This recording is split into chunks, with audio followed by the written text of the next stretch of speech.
What about Patch the Pirate? This has been a little request. Some brother asked me if I could do a video what I thought about this whole thing of the Patch the Pirate Club. You might not have even heard of this, but there are many Bible buildings that are doing this thing for the children, children's youth ministry, based on this program called Patch the Pirate. And we're going to talk about this in this video here, what I think about it, what the Bible has to say about this thing. And but I mean, you can get online, you can look it up, and you'll see that it's a lot of Baptists are doing this whole Patch the Pirate thing. And if you're not familiar with this, I prepared a little video here showing the man who is actually quote-unquote Patch the Pirate there. They call him that. Ron Hamilton is his real name. We'll be talking more about him in this video. But I'm going to show you here him doing his performance thing there in a Bible building with children and things. So let's play this video here so you can see what pirate youth groups are all about.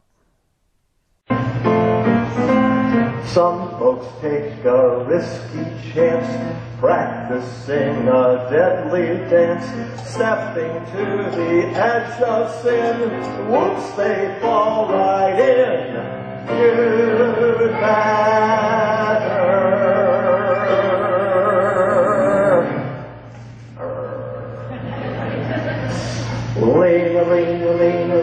lean to the right. Don't you lean to the wrong. Stay away from sin or you might fall in. Lean to the right. Good job.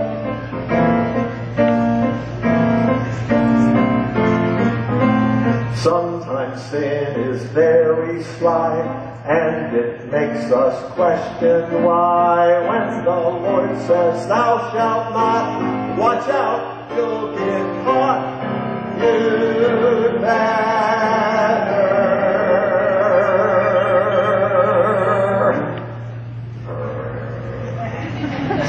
lean to the right. Don't you lean to the wrong. Stay away from sin or you might fall in. Lean to the right. Stay away from sin or you might fall in. Lean to the right. Excellent. Good job. You say, now, come on, Brian, that was not very nice putting Hollywood movie clips in with the pirate thing there in an alcohol commercial. Yeah, but you see, that's what most people think of when they think of pirates. And the verse that I put in there, 1 Thessalonians chapter 5, verse 22, if you have a King James Bible, you can look this up. 1 Thessalonians 5:22. It says here, abstain from all appearance of evil. Verse 21 says, prove all things, hold fast that which is good. Are pirates good? No. When the average person thinks of a pirate, they think of somebody who is a thief, somebody that steals, somebody that drinks, somebody that's a womanizer, very, very violent. How can you Christianize that? It doesn't work. And you say, well, I don't know though, Brian. I just, maybe we should try to get, a definition for pirate from somebody who would have actually been around back then in the early 1800s.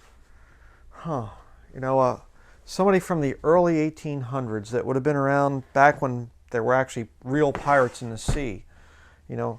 Where could we go to find somebody from the early 1800s that would define what pirate means? Maybe Webster's 1828 dictionary. So let's look this up here, see how he defines the word pirate. Because after all, he was around back when they were. Maybe they had a youth group, at the Bible buildings back in 1828. Maybe that was a big thing back then, that they were all acting like pirates or something, Sure. Okay, let's see. Pirate. Let's go up here. Pirate. Formerly, this word signified a ship or sea soldier answering to the marine of the present day. Number one, First definition, a robber on the high seas, one that by open violence takes the property of another on the high seas. In strictness, the word pirate is one who makes it his business to cruise for robbery or plunder, a freebooter on the seas. That sounds Christian. Definition number 2, an armed ship or vessel which sails without a legal commission for the purpose of plundering other vessels indiscriminately on the high seas. Definition number 3, a bookseller that seizes the copies or writings of other men without permission. That's why today, even this one is still true. You have piracy laws. People coming and taking things online, stealing music, stealing videos, stealing whatever else. That's called piracy. Okay, let's see if there's another definition here. Definition number 4, Christian youth organization founded by Ron Hamilton. Oh, I'm sorry, that's not in there. I'm just being a little sarcastic there. How can you Christianize something like that? And right there, Webster's 1828 dictionary, written at the time of real pirates, where there were real pirates out there in the seas, and he says not one of those definitions is good. Not one of them. It's all centered around people that steal for a living. Why would you choose that as a way to teach children the Word of God and teach them how to be good Christians? You know? It's a problem. You say, well, yeah, okay, but maybe, you could have like he was a pirate and then he got saved and so he's a saved pirate. That doesn't work either. Turn to Ephesians chapter 4, verse 28. Show you why that doesn't work either. Ephesians 4, verse 28 says, let him that stole, like a pirate, steal no more, but rather let him labor, working with his hands the thing which is good, that he may have to give to him that needeth. If he was a pirate and he got saved, he would no longer be a pirate. Just as a thief who gets saved is no longer a thief. See? You have to become a new creature in Christ Jesus. It's a problem. You say, but what about the real pirates back then? Were there some really good pirates back in the day? We're going to look here online. Just going to talk about a few of the real pirates. We have here historylists.org. First you have William Kidd, Scottish, from 1645 to 1701. And it says a bunch of things there. I'm going to give you the link to this article so you can go check it out for yourself. He was basically, stealing things, and then he ended up, they hung him, because he was a pirate. And after his hanging, his body was doused in tar and hung by chains along the Thames River. Nice. How about Edward Teach Blackbeard? You hear of the pirate named Blackbeard.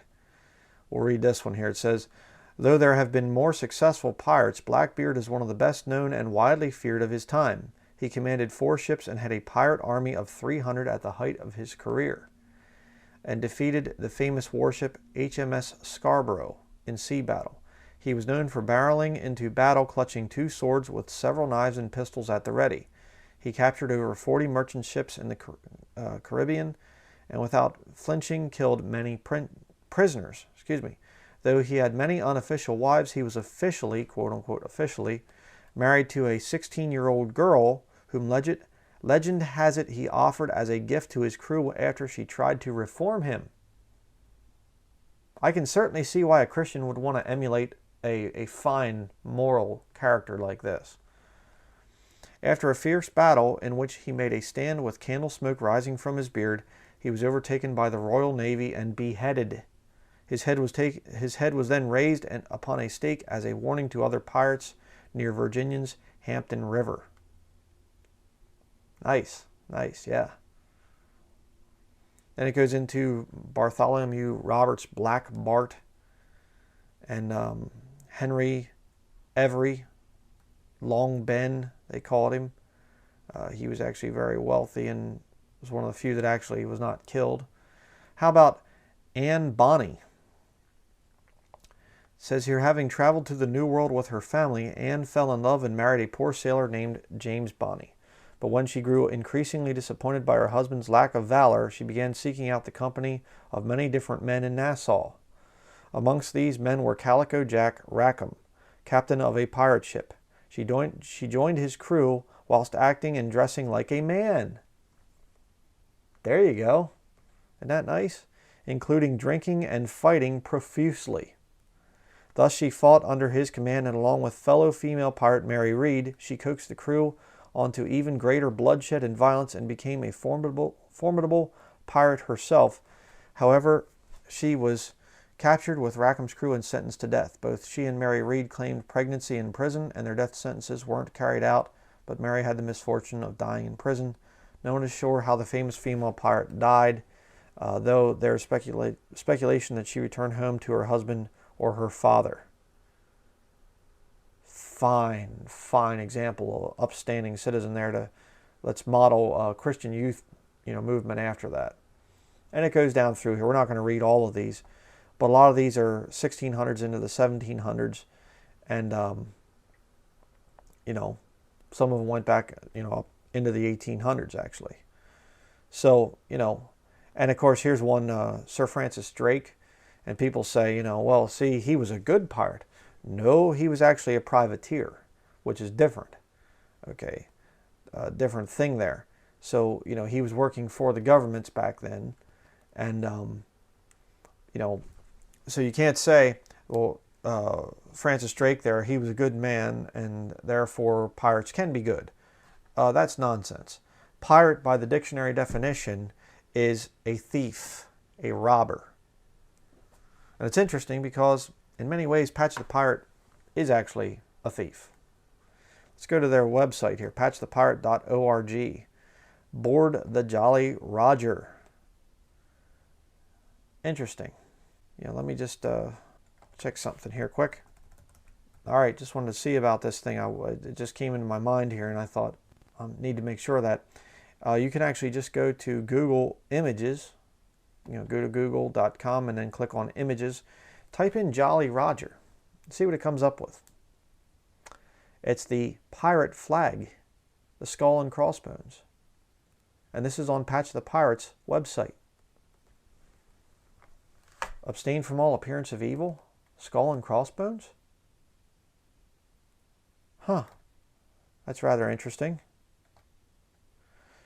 And it goes into the About Us here, and you can look at that whole thing, and it has all the different radio programs, because it goes even further than this thing of the Patch the Pirate. There's a whole bunch of other ones there too. Patch the Pirate Adventures in the Old West and in outer space and whatever else. And here you have International Spy Academy. And we were doing a little bit of research, and my wife actually found where there's a Lutheran, Roman Catholic, basically. It's the Lutherans are Catholic now, so really always were, but, and they're doing this Patch the Pirate thing. Okay, but, all these different things here in this big commercial business, ministry, and, just ridiculous. And then you go into Patch's story here on this website, and, it starts out here, it says, every young boy dreams of becoming a cowboy, a fireman, or maybe even a pirate, and I did too. I also dreamed of having a nickname that sounded dangerous and exciting. As a Christian, we're supposed to have a nickname that's dangerous? Okay.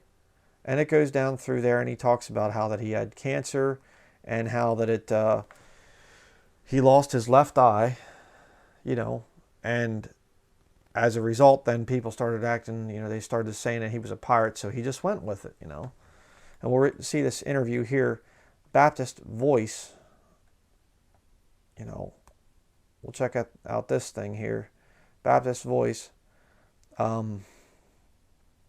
He says here, or the article says, his voice is familiar, his speech is humble. Ron Hamilton is not just an entertainer for children, he's a messenger of the faith. Sure.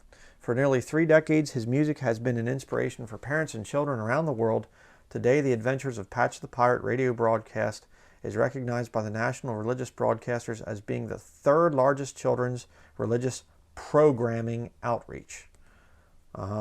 It began with 45 stations and now enjoys more than 450 outlets. When confronted with his ministry's success, Dr. Hamilton quickly gives the glory to God. For what? Making yourself into a pirate? Using sin to reach the children? The story of Patch the Pirate began with a routine visit to the eye doctor that turned into an alarming discovery: cancer in his left eye. After weeks of testing, Ron Hamilton was rolled into the operating room for surgery. Only God knew what the outcome would be. After slowly regaining consciousness, his wife, Shelley, quietly relayed the news. The doctors found cancer. Your left eye is gone.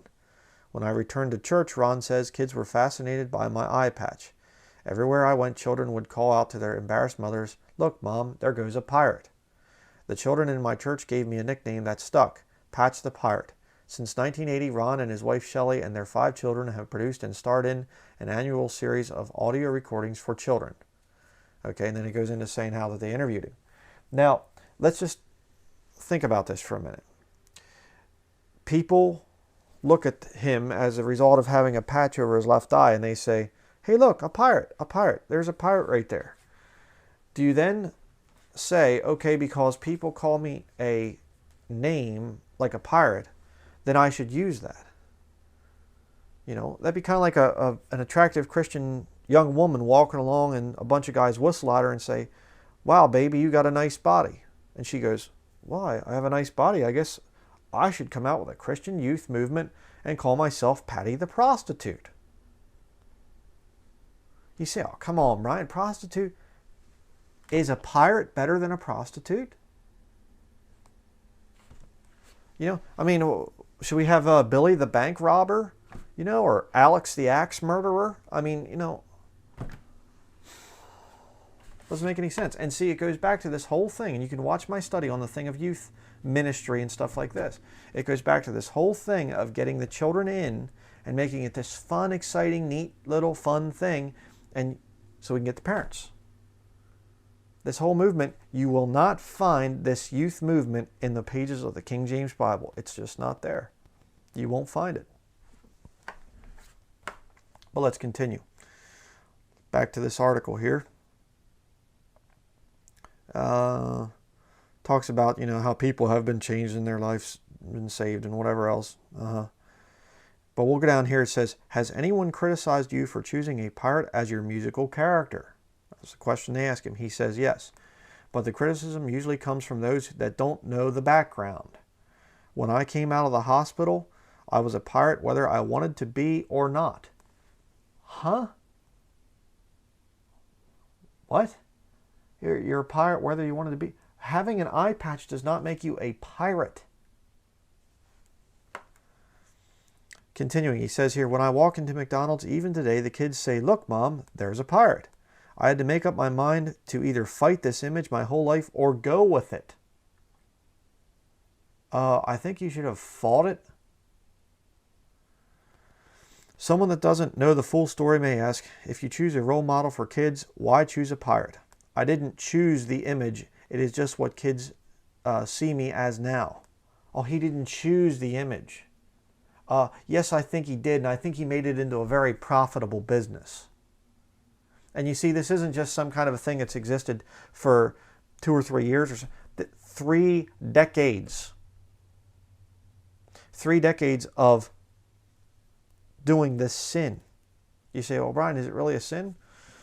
Turn to Romans chapter 3, verse 8. Romans chapter 3, verse 8. We're going to see about this thing some accusations that were actually leveled at Paul. It says here, and not rather as we be slanderously reported, and as some affirm that we say. In other words, this is stuff people are saying about Paul, and it wasn't true. He's saying this is a slanderous report. It was a lie. But look at the thing that they're saying that Paul is doing. Look at this. Let us do evil that good may come, whose damnation is just. In other words, he's saying, these people are saying about us that we're saying, let us do evil that good may come. And you know what?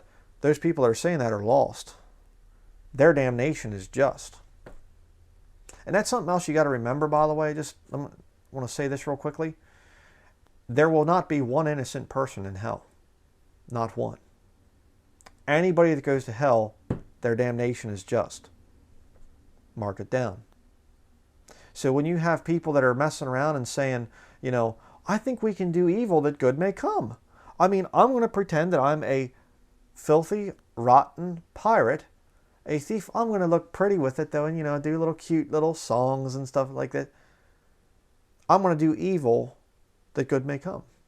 And by the way, you know, as I showed at the beginning there, you have Captain Morgan, rum, you have Pirates of the Caribbean, this Walt Disney mind control movie stuff. You have these two things.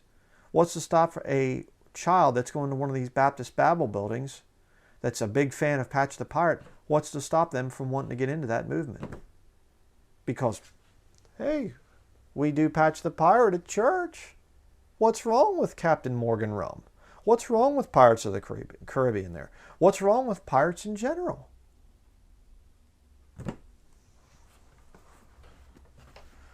This thing is not of God.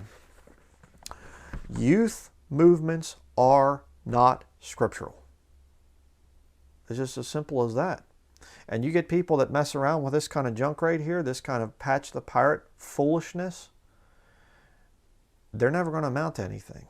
And I would say most of these quote-unquote conversions are not even real. I was converted in Sunday school. I went from being a lost sinner to a lost church member. And it wasn't until years and years and years later that I finally realized my true condition, and I truly came to the Lord in a repentant, broken state and asked Him to save me. And that's when God saved me.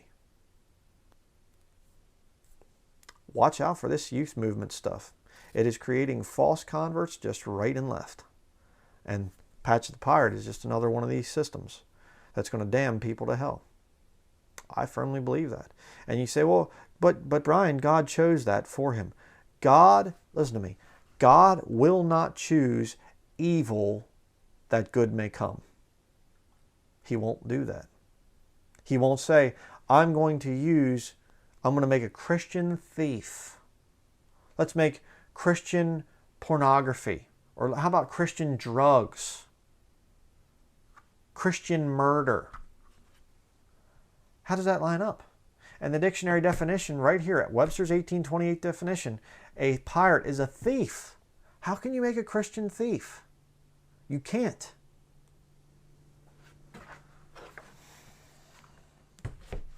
Stay away from Patch the Pirate. And if you're going to some kind of a Babel building, you shouldn't be going there in the first place. But if you're going there and they're messing around with this Patch the Pirate stuff, or if you're listening to it on the radio, shut it off. Shut it off. And if you're going to a Babel building someplace and they're doing it, and they won't stop doing it, out. Leave. Don't mess with this stuff. God can't bless it.